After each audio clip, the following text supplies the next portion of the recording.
हमने भी पैसा खर्च किया, पढ़ाया लिखाया, कर्ज में डूबे हैं, और जब उनकी नौकरी लग गई तो उन्होंने जो है आप बताइए बीएससी नर्सिंग का कितना फीस है? एक साल का फीस कितना होता है? अब ये एक आप साल पढ़ा के बताइए। अपना घर बेच दिया है। एक नहीं, साल सिर्फ पढ़ाया हमें, वो कहने से तो इंसान कुछ भी ब्लेम कर सकता है कितना किया, लेकिन जो किया वो जानता है। वो तो कुछ नहीं किया, एक साल करके नबड़ा हो देता है। हमें मीडिया में नहीं आना, बाकी हमें इससे भी सीरियस नहीं आना। अगर आप लोग को देना तो अब वो अब आपके पति तो आना चाहते हैं, तो उससे वो आना चाहते हैं, लेकिन उसके मामला पास इज्जत तो है नहीं, कुछ करना है नहीं, पढ़ना लिखना तो है नहीं, जॉब तो करना है नहीं, तुम क्या करो। तुम काले हो नाटे हो इसलिए मुझे तुमसे तलाक चाहिए, ऐसा एक बीवी अपने पति के लिए कहती है और एक के बाद एक कई अर्जी भी भेजती है। जो पति है वो ऑन कैमरा आकर कहता है कि बीवी के ऊपर मैंने कई रुपए खर्च किए हैं, यहाँ तक कि अपना मकान भी गिरवी रख दिया है ताकि मैं अपनी बीवी को पढ़ा लिखा कर एक सरकारी नौकरी दे सकूं। जो बीवी थी उसका नाम है सविता मौर्य, पति का नाम अर्जुन सिंह है। 2017 में शादी करते हैं। बीवी को पढ़ने लिखने का शौक था, इसलिए पढ़ने लिखने में अच्छी भी थी वो, इसलिए अर्जुन सिंह ने सोचा क्यों ना बीवी को पढ़ा लिखा कर उसकी सरकारी नौकरी लगवाई जाए जिससे परिवार का भरण पोषण भी हो सके। बकायदा वो कर्ज लेकर अपनी बीवी को पढ़ाता लिखाता है, यहाँ तक कि एक नर्सिंग इंस्टीट्यूट में उसे दाखिल भी करवाता है जहाँ पर उसके रहने का खर्च और वहाँ एक साल की उसकी फीस भी उसने एडवांस में दे दी थी। लेकिन जैसे ही उसकी नौकरी लगती है वो कानपुर देहात से निकलकर दिल्ली आ जाती है। दिल्ली में उसकी नौकरी लगती है उसकी बीवी की। खुद उसके पति अर्जुन सिंह का ऑन कैमरा कहना है कि उसे जब शक हुआ कि उसकी बीवी दिल्ली में जाकर बदल गई है तो उसे सोचा कि क्यों ना उसे वापस घर बुलाया जाए और बैठ के बातचीत की जाए। लेकिन बीवी घर आने को राजी ही नहीं हो रही थी। एक के बाद एक कई मैसेज किए गए कि तुम वापस आ जाओ, हम मिल बैठ के बात करते हैं। बीवी उसे एक मैसेज भेजती है, कहती है कि तुम काले हो नाटे हो, तुम मेरे स्टेटस के अब लायक नहीं हो, तुम पढ़े लिखे भी नहीं हो उतने, मुझे इस बात के लिए तुमसे तलाक चाहिए। अब जैसे ही पति बात सुनता है उसके होश फाख्ता हो जाते हैं। उसे लगता है कि जिसके लिए उसने इतने पैसे खर्च कर दिए, जिस लड़की को पढ़ाने के लिए उसने अपना मकान गिरवी रखा, कर्ज लिया और उस कर्ज को चुकाने के लिए बाकायदा वही पति अब मजदूरी करके उस सारे पैसे चुका भी रहा है। इसके बाद उसने जो ऑन कैमरा कहा, चलिए अब आपको तफसील से पूरा मामला खुद उसके पति के जुबानी सुनिए कि क्या था ये पूरा मामला।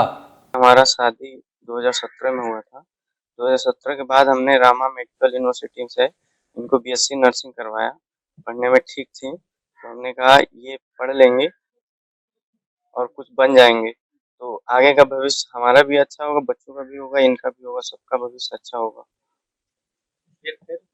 फिर पढ़ाने लिखाने के बाद जब इनकी जॉब लगी है तो ये संविदा भी लगी, कम्युनिटी हेल्थ ऑफिसर बनी है करीब 1.5 साल पहले, 1.5-2 साल हो गए। तो जब से बने 2 महीने तो ठीक थी, उसके बाद बहक गई और तब से हमसे अलग रह रही हैं और लगातार धमकियों भी देती हैं कि मरवा देंगे, कई टुकड़ों में कटवा देंगे और तुम काले हो नाटे हो, तुम्हारे साथ हम कैसे रहेंगे, डिवोर्स चाहिए। बहुत लोगों से दबाव भी बनवाती हैं। इनके माँ और भाई कई बार हमको टॉर्चर किए हैं, कई बार मारे भी हैं। अभी आके हाल ही में लड़ाई झगड़ा भी किए हैं। इनके घर भी हमको बुला के लोग मारे और खुद गलतियां करते हैं और मेरे ऊपर खुद एफआईआर मुकदमे भी करवाते हैं। काहे की पढ़ाई करवाई थी? बीएससी नर्सिंग करवाया। खर्चा का लगभग मतलब पढ़ाई पढ़ाई केवल फीस तो लगभग 6-7 लाख रुपए फीस में हमने बर्बाद किया इनके। बाकी रूम का किराया चीजें वो अलग चीजें हैं। और पैसे का अरेंजमेंट था, कुछ फैमिली के लोग सपोर्ट किए थे, बाकी बाद में सपोर्ट करना बंद हो गया था इनके हरकतों की वजह से। तो हमने कई जगह से कर्जा लेके और फिर हमने इनको पढ़ाया लिखाया है, जो आज भी थोड़ा बहुत कर्जा रह गया है जो अभी भी दे रहे हैं। अच्छा, एक मामला चल रहा है आलोक मौर्य का, आपको भी जानकारी होगी आलोक मौर्य की, जो सेम इसी तरीके से हुआ, तो क्या कहेंगे उस हिसाब से रहा है? सेम वही कंडीशन मेरे साथ भी है। सेम उसमें कहीं भी मतलब इफ वर्ड नहीं है, बिल्कुल सेम चला आ रहा है मेरे साथ। और ये चीजें हमने देखी तो हमें भी लगा कि हो सकता है इनको न्याय मिला है तो हमें भी न्याय मिलेगा। और मैं इनको डिवोर्स नहीं देना चाहता हूँ। ये जबरदस्ती मेरे ऊपर दबाव बना के और हमसे डिवोर्स लेना चाहती हैं। तो ये म्यूचुअल डिवोर्स का फाइल हुआ था, लेकिन अभी डेट में हमने वकील साहब से कहा हुआ है कि हमें नहीं लेना है, इसको खारिज करवाएं। ये रसूलाबाद CSC में तैनात हैं और PSC नारखुर्द में ज्वाइनिंग है। वहीं पे ये कमरे लेके रहती हैं, हर महीने 4 महीने में कमरे बदलती रहती हैं। आपसे कोई मतलब नहीं? मेरे से कोई मतलब नहीं। इसलिए किन दिनों में आप मिले थे उनसे? कितने दिन हो गए आप नहीं उनसे मिले हैं, बात नहीं हुई? बात तो अभी कुछ चीजें अभी सामने हमने लाया था लोगों के, तब इनको चारों तरफ से लोगों ने फोन करना कि सब कुछ सही कर लो, फोन करना स्टार्ट किया।